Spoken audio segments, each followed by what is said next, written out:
श्री गणेश जी का आध्यात्मिक रहस्य। भारत देश की सभ्यता संस्कृति का त्योहार एक अभिन्न अंग है।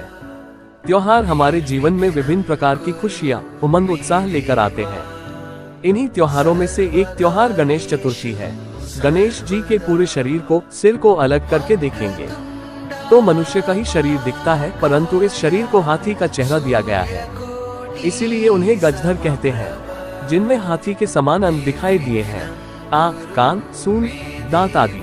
परंतु इन सभी के पीछे जो आध्यात्मिक रहस्य है वह इस प्रकार है। सूंड आध्यात्मिक शक्ति की प्रतीक है।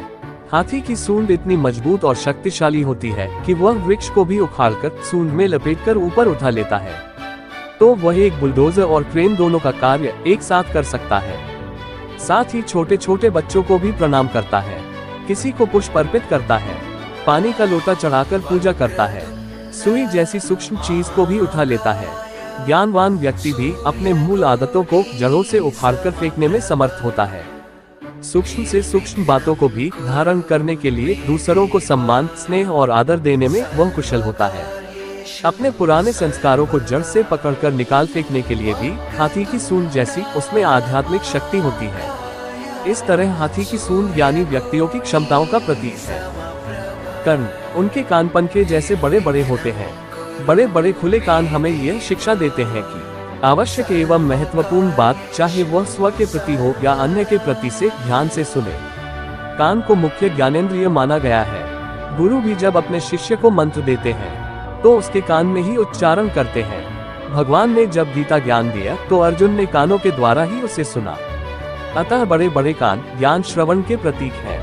वे ध्यान से, जिज्ञासा पूर्वक ग्रहण करने की भावनाओं को भावना से पूरा चित्त देकर सुनने के प्रतीक है। ज्ञान की साधना में श्रवण, मनन और निज अध्ययन, यह तीन पुरुषार्थ बताए गए हैं। इनमें सबसे प्रथम श्रवण है। ज्ञान के सागर परमात्मा के विस्तृत ज्ञान का श्रवण इन बड़े कानों से समुचित करना ही इसका प्रतीक है।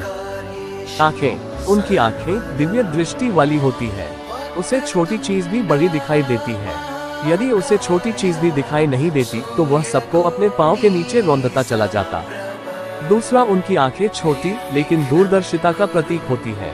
हमारे जीवन में कई सूक्ष्म बातें, रहस्यपूर्ण बातें होती हैं, जिन्हें दूरदर्शिता को ध्यान में रखते हुए, उनके परिणाम को देखते हुए फिर अपनानी चाहिए।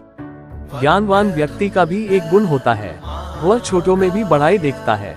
हर एक की महानता उसके सामने उभर कर आती है और सबका सबको आदर देता है। उसके मन को अपने शब्दों से रौंदता नहीं है।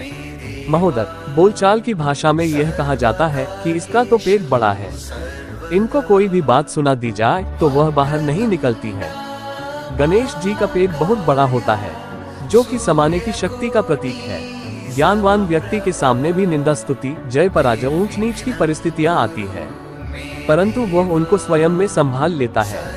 गणेश जी का लंबा पेट अथवा बड़ा पेट महोदर ज्ञानवान के इसी गुणों का प्रतीक है। गणेश जी की 4 भुजाएं दिखाई जाती है। उनमें से एक में कुल्हाड़ा दिखाया जाता है। कुल्हाड़ा तो काटने का एक साधन है।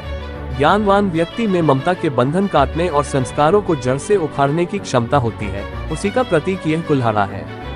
ज्ञान एक कुल्हाड़ी की तरह से है, जो उसके मन के जुड़े हुए दैहिक नातों को चूर चूर कर देता है। गीता में भी ज्ञान को तेज तलवार की उपमा दी गई है, जिससे कि काम रूपी शत्रु को मारने के लिए कहा गया है। आसुरी संस्कारों को मार मिटाने के लिए ज्ञान रूपी कुल्हाड़ा जिसके पास है, वह आध्यात्मिक योद्धा ही ज्ञानी है। हमें गणेश जी जैसा पूजनीय बनना है तो हमें भी ऐसी बड़ी शक्तियां धारण करनी होगी। वरद मुद्रा गणपति जी का एक हाथ सदा वरद मुद्रा में दिखाया जाता है। देवता हमेशा देने वाले ही होते हैं। जिसकी जैसी भावना, श्रद्धा होती है, उन्हें वैसी ही प्राप्ति अल्पकाल के लिए होती है। वरद मुद्रा इस बात का प्रतीक है। जैसे गणेश जी हमेशा दाता के रूप रहते हैं, वैसे ही ज्ञानवान व्यक्ति की स्थिति ऐसी महान हो जाती है कि वह दूसरों को निर्भयता और शांति का वरदान देने की सामर्थ्य वाला हो जाता है।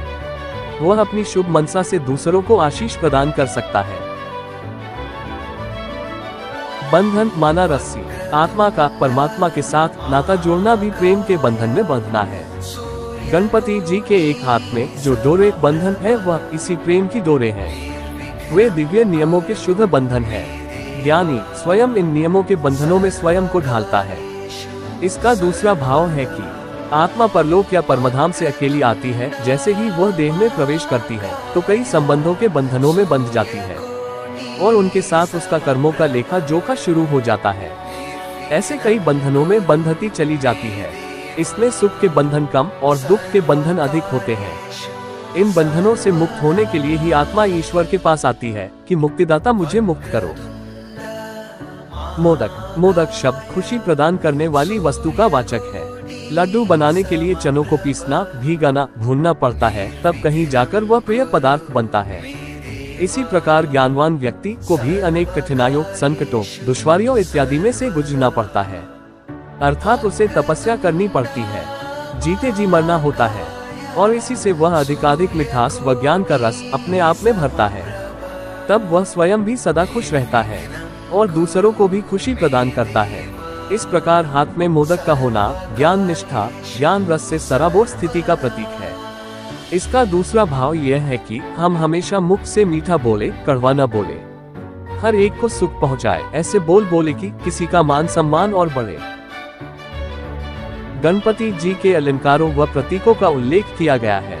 इससे यह निष्कर्ष निकलता है कि गणपति जी परमपिता परमात्मा द्वारा प्राप्त ज्ञान को गहराई से समझने वाले, उसे जीवन में पूर्णता व्यवहार में लाने वाले, स्वयं लक्ष्य स्वरूप और ज्ञान की शक्तियों को प्राप्त करने वाले ही का प्रतीक है।